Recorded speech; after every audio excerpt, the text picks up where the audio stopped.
Corporate politics the double faced বাডি।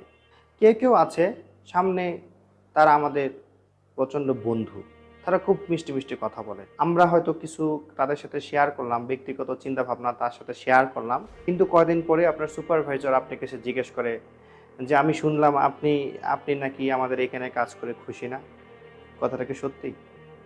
অথবা আমি শুনলাম আপনি আপনি নাকি ওয়ার্কলোড নিতে পারছেন না, কথাটা কি ঠিক?